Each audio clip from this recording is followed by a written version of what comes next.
पड़ा मैं आपका अपना विशु राय हाजिर हूँ जुल्म की दुनिया की एक और नई कहानी के साथ। साथियों, कहते हैं कि सबकी उम्मीद पुलिस वालों से रहती है। लोगों को ये लगता है कि पुलिस वाले वाकई में उनकी मदद करेंगे, और कई बार होता भी है। पुलिस वाले ईमानदारी से काम करते हैं तो आरोपी पकड़ा भी जाता है और उसे सजा भी मिलती है। लेकिन साथियों, क्या होगा जब जिससे न्याय मांगने की आप गुहार लगाते हैं वही आपका शोषण करने लगे, वही आपका कत्ल कर दे।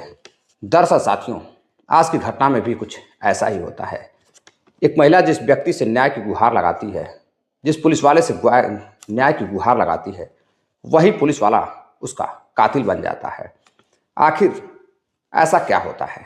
आइए साथियों, कहानी के माध्यम से जानने की हम पूरी कोशिश करते हैं। दरअसल साथियों, मैं बात कर रहा हूँ उत्तर प्रदेश की, उत्तर प्रदेश के हमीरपुर की। हमीरपुर में एक थाना लगता है मौदहा थाना। मौदहा थाना के अंतर्गत सुबह का समय रहता है। कुछ लोग रास्ते से गुजर रहे होते हैं तो देखते हैं कि रास्ते के किनारे, सड़क के किनारे एक नौजवान महिला का शव पड़ा हुआ है, वो भी बिल्कुल नग्न अवस्था में। अब भीड़ लग जाती है, लोग उस महिला को देखने लगते हैं। कुछ लोग आते हैं, चद्दर डालते हैं और फिर पुलिस को फ़ोन करते हैं। मौके पे पुलिस पहुंचती है, मौदहा थाने की पुलिस।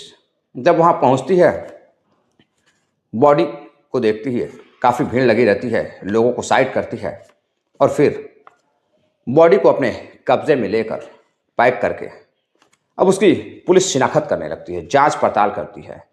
जांच पड़ताल करती है तो उसकी पहचान होती है महोबा कि किरण के नाम पे। महोबा ज़िले की रहने वाली किरण। अब किरण के बारे में पुलिस जांच पड़ताल करती है तो पता चलता है कि इसकी शादी महोबा के ही एक क्षेत्र में सीआरपीएफ का एक जवान विनोद से हुई थी। उसके बाद कुछ ऐसा होता है कि फिर किरण की लाश मिलती है। अब पुलिस जांच पड़ताल करने लगती है तो एक ऐसा आरोपी पकड़ा जाता है जिसके बारे में सुनकर लोग हैरान रह जाते हैं।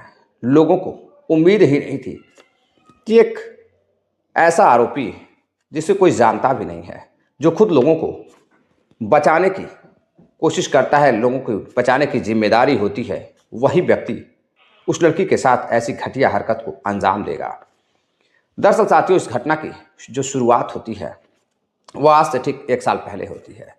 1 साल पहले महोबा की रहने वाली किरण की शादी पास में एक थाना लगता है करवई थाना। खरवाई थाना के अंतर्गत एक क्षेत्र में सीआरपीएफ में तैनात विनोद के साथ तय हो जाती है। इधर लड़की विनोद से बातचीत भी करने लगती है। शादी की तारीख नज़दीक आती है। दोनों बेहद खुश थे। दोनों की शादी हो जाती है, धूमधाम से बारात जाती है, दोनों परिवार खुश रहता है, लड़की लड़के दोनों खुश रहते हैं। और इधर घर पर बहू का जोरदार स्वागत भी किया जाता है और किरण देखने में बेहद खूबसूरत, लड़का विनोद भी सीआरपीएफ का जवान, वो भी बेहद हैंडसम रहता है। दोनों की जोड़ी लाखों में रहती है, लाखों में एक रहती है। साथियों, शादी हो जाती है और शादी होने के बाद अब दोनों बेहद खुश होने लगते हैं। जैसे ही 1 से 1.5 महीना गुजरता है, विनोद की छुट्टियां अब खत्म होने को आती हैं। इधर छुट्टियां खत्म होती है और विनोद अपने नौकरी पर वापस लौट जाता है। कुछ दिन और गुजरता है, जब विनोद से बातचीत होती है तो अब परिवार में कलह उत्पन्न हो जाती है किसी बात को लेकर। सास ससुर और अब उसके पति विनोद से किरण की अब नोकझोंक होने लगती है। नोकझोंक इतने आगे बढ़ जाती है कि किरण भी परेशान रहने लगती है। अब उसका मन अपने पति में नहीं लग रहा था, अपने सास ससुर के साथ वो नहीं रहना चाहती थी, बेहद परेशान रहने लगती है। अपने माँ बाप से बातचीत करती है, माँ बाप भी बेटी का साथ देते हैं। किसी के माँ बाप होंगे तो बेटी की बातों को सुनेंगे और उन्हें लगेगा कि मेरी ही बेटी सही बोल रही है, बेटी का साथ देते हैं। उसके बाद फिर से छुट्टी लेकर विनोद घर आता है, अपने पत्नी को समझाने की कोशिश करता है, लेकिन किरण समझने को तैयार नहीं थी। शादी के बाद से ही उसकी नोकझोंक शुरू हो जाती है। वो परिवार वालों के साथ नहीं रहना चाहती थी। अब मामला हद से ज़्यादा बढ़ता है तो परेशान होकर अब पुलिस के पास जाती है। वहाँ जाकर वह दहेज उत्पीड़न का केस दायर करती है। वह बताती है कि उसके साथ जब से शादी हुई है उसके घर वाले, उसके पति मिलकर उसे हरास करते हैं, परेशान करते हैं। वह वहाँ पर नहीं रहना चाहती है, वरना उसकी जान को खतरा है। इधर मुकदमा दर्ज हो जाता है। अब पुलिस जांच पड़ताल करने लगती है। अब नौबत जेल जाने की आ जाती है। इधर विनोद का परिवार बेहद परेशान रहने लगता है कि उसकी बहू किरण ने उन लोगों के खिलाफ मुकदमा दायर कर दिया है, वो भी दहेज उत्पीड़न का। अब इधर विवेचना, जब मुकदमा चलने लगता है, जेल जुर्माना सब कुछ होने लगता है, नौबत आती है अब विवेचना की। विवेचना में करवई थाने में तैनात एक दरोगा जिसका नाम अंकित यादव रहता है। अंकित यादव भी नौजवान लड़का, वही नई नई भर्ती रहती है। अंकित यादव विवेचना के लिए अब महोबा के उस गांव में जाता है और जाकर लोगों से पूछताछ करता है, आसपास लोगों से पूछताछ करता है, घर में किरण से भी पूछताछ करता है, लोगों से भी पूछताछ करता है, सास ससुर से पूछताछ करता है। और जब किरण कमरे में आती है और किरण से पूछताछ करता है, तो किरण को जब पहली नज़र में अंकित देखता है तो वह बस किरण को देखता रह जाता है। वो उस पर फिदा हो जाता है। किरण की खूबसूरती पर दरोगा अंकित यादव इस कदर फिदा हो जाता है कि वह अंदर ही अंदर उसे चाहने लगता है, चाहत पैदा हो जाती है। फ़ोन नंबर लेता है और फिर विवेचना के माध्यम से बातचीत करते करते किरण से इश्क कर बैठता है। किरण भी उससे बातचीत करने लगती है और फिर दोनों एक दूसरे को दिल दे बैठते हैं। जो दरोगा विवेचना के लिए गया था, दहेज उत्पीड़न के मुकदमे की विवेचना करने के लिए, वह दरोगा न्याय दिलाने के बजाय उस जो पीड़ित रहती है किरण, उसी से मोहब्बत कर बैठता है।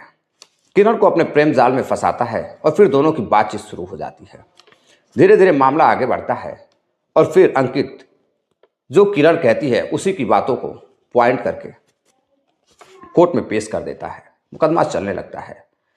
इधर अब आए दिन जब भी मौका मिलता था, किरण से अंकित बातचीत करता था, प्यार भरी बातें करता था।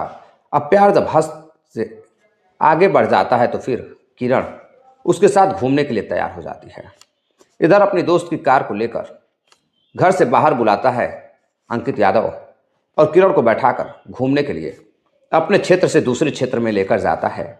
वहाँ उसे घुमाता है, उसके साथ शारीरिक रिश्ते बनाता है, अतरंग पलों को जीता है और फिर पर बात धीरे धीरे आगे बढ़ने लगती है। अब इधर किरण को शादी का वादा करता है और ये कहता है कि तुम्हारे सास ससुर को और पति को वह जेल करवा देगा। अब किरण बेहद खुश हो जाती है और किरण अब अपने प्रेमी दरोगा अंकित यादव से बेपनाह प्यार करने लगती है। इस कदर टूटकर चाहने लगती है कि वो उसके साथ अब शादी करना चाहती थी।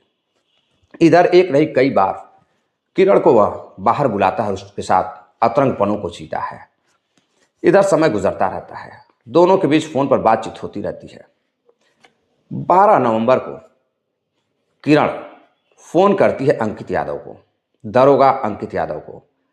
अंकित यादव उससे बातचीत करता है और कहता है कि ठीक है, मैं भी तुम्हें आज जी भर कर प्यार करना चाहता हूँ, मैं तुमसे मिलना चाहता हूँ। अब बेकरारी इतनी बढ़ती है साथियों, किरण भी तैयार हो जाती है उसके साथ जाने के लिए।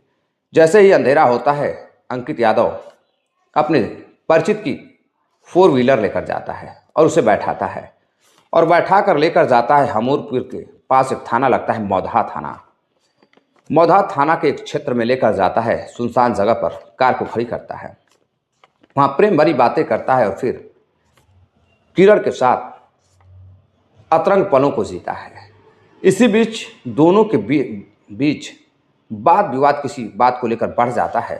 किरण शादी करना चाहती थी, इधर अंकित यादव अब शादी को तैयार नहीं था।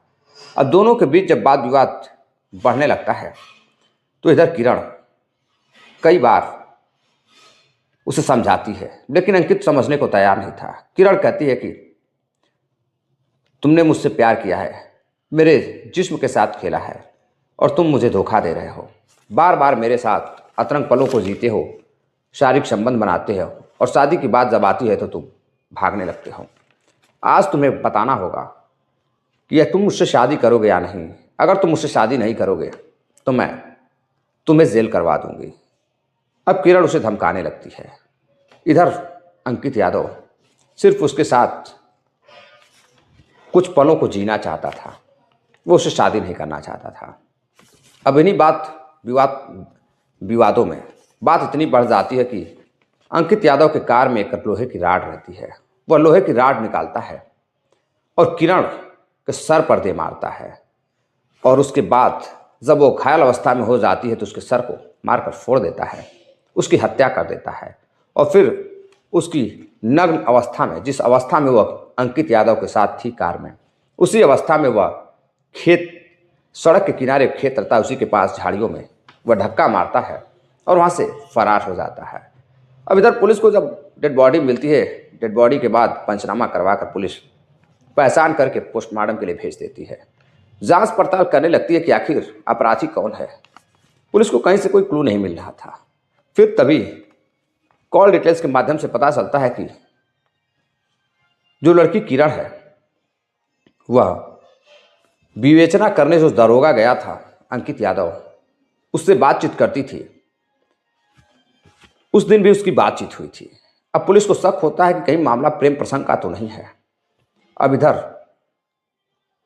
फौरन ही पुलिस की एक टीम जाती है और उसे गिरफ्तार करती है।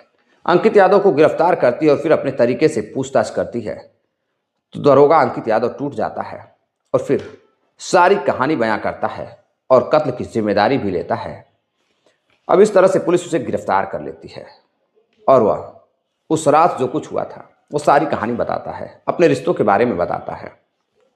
और इधर पुलिस उसे गिरफ्तार कर कोर्ट में पेश करती है और कोर्ट के बाद उसे जेल भेज देती है। एक दरोगा जो अच्छा खासा पैसे कमा रहा था, अच्छी खासी नौकरी कर रहा था, अपने परिवार को आगे लेकर जा रहा था। परिवार में कितनी खुशियाँ थी कि अंकित यादव जिस दिन दरोगा बना होगा उस दिन पूरा गांव ही खुश रहा होगा। लेकिन अंकित यादव के एक गलत कदम ने ना सिर्फ किरण की जिंदगी को बर्बाद किया, उसे मौत के घाट उतारा, बल्कि खुद की नौकरी और पूरे अपने परिवार को भी शर्मसार कर दिया। तो साथियों, ये थी पूरी कहानी। इस घटना को सुनाने का उद्देश्य सिर्फ जागरूक करना है, किसी को हैरान करना या परेशान करना नहीं है। कहते हैं बुरे काम का बुरा नतीजा होता है। चाहे अपराधी कितना भी शातिर क्यों ना हो, वो एक न एक दिन पकड़ा ही जाता है। अंकित यादव ने जो गलती की और अपनी गलतियों की वजह से वो पकड़ा भी गया। साथियों, सतर्क रहें, जागरूक रहें।